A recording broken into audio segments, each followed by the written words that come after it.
Dans cette vidéo, je te donne 3 techniques que j'utilise moi-même pour changer mes ondes cérébrales et changer de fréquence. Alors déjà, on va faire la lumière sur ce dont je parle. C'est quoi des ondes cérébrales, c'est quoi des fréquences, et puis pourquoi d'abord il faudrait les changer.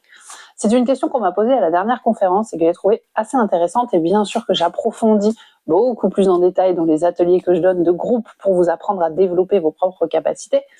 Pour moi, ça fait partie de la base de savoir mettre son mental en off, ou en tout cas le plus calme possible, et donc changer de fréquence pour pouvoir capter des informations.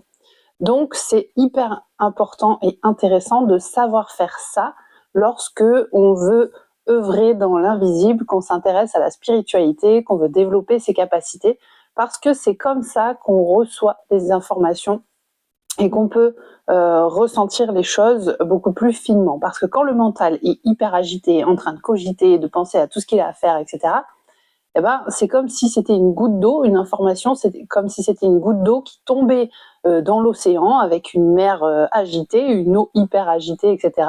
On ne percevra pas la goutte d'eau qui tombe et qui est cette information. Alors que quand on fait mer calme, quand on calme les vagues, quand tout devient paisible, zen et tout ça, et ben, le moindre goutte d'eau qui va tomber à la surface de l'eau, eh bien, on va pouvoir la ressentir, on va pouvoir la capter.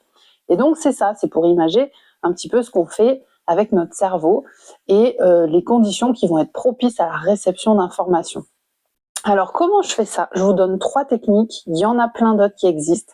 C'est celle qui fonctionne pour moi et que j'utilise en fonction de mes humeurs et de mes envies. Et bien sûr, si vous trouvez d'autres façons de faire pour qu'elles vous correspondent mieux, bien sûr que vous pouvez utiliser quelque chose qui vous correspond mieux, puisque moi je vous en donne 3, mais comme je vous l'ai dit, il en existe beaucoup d'autres.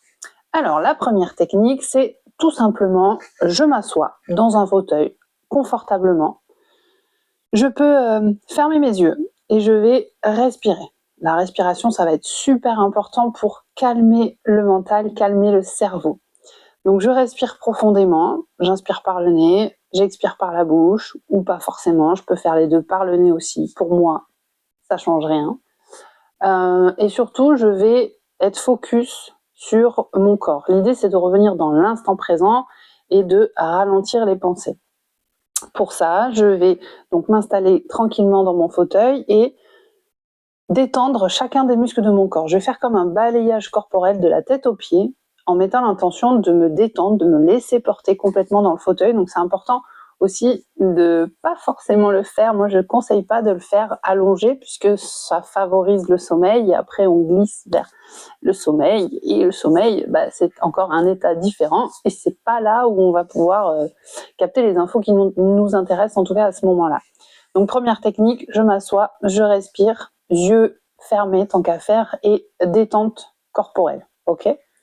Deuxième technique, je vais m'asseoir, toujours pareil, dans un endroit bien sûr confortable. On va créer les conditions autour dans l'environnement propice au calme, faire attention qu'on ne va pas être dérangé, etc., qu'on ne soit pas dérangé. Et je vais fixer un point. Alors je peux soit dessiner un petit point sur une feuille blanche, un point noir, le coller sur un mur en face de moi, m'asseoir à quelques mètres et fixer ce point, ou choisir un point au hasard dans l'environnement que j'ai autour de moi, focaliser mon attention là-dessus. Et là, le but du jeu, ça va être de garder les yeux ouverts le plus possible, d'éviter de cligner des yeux au maximum. Et vous allez voir que très vite, vous allez avoir comme un flou qui va se mettre dans votre champ de vision.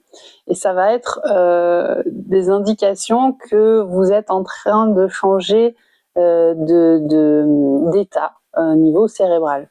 Ok, donc la fixation d'un point en étant assise et bien sûr en essayant de pas s'attacher aux pensées qui pourraient nous traverser, puisque c'est quasi impossible de ne pas du tout penser. Donc on peut avoir des pensées, juste se dire ok, je suis partie ailleurs, j'ai eu une pensée parasite, mais je m'accroche pas à elle, je la laisse passer.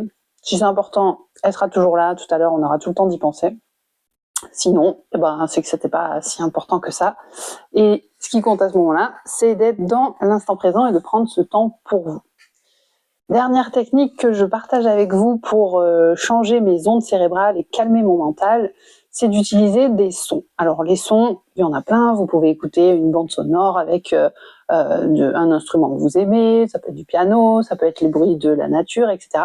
Mais il y a un son en particulier qui a tendance à me faire partir assez vite et me mettre bien dans ma bulle. C'est le son binaural. Alors vous pouvez chercher sur internet son binaural réglé sur une fréquence autour de 7 Hz à peu près. Et je mets ça dans un casque ou dans des écouteurs. C'est important que ça englobe bien et qu'on puisse pas entendre les bruits extérieurs. Et ça fait comme un bruit qui bourdonne un petit peu. Et ça vous met vraiment, enfin, je saurais pas expliquer scientifiquement ce qui se passe, mais on le sent vraiment qu'on part dans un autre monde un petit peu, on va dire ça comme ça. Et c'est ce que je fais avant de faire de l'écriture intuitive notamment, mais ça c'est encore un autre sujet. Donc voilà 3 techniques pour abaisser, changer de fréquence et abaisser vos ondes cérébrales. Salut!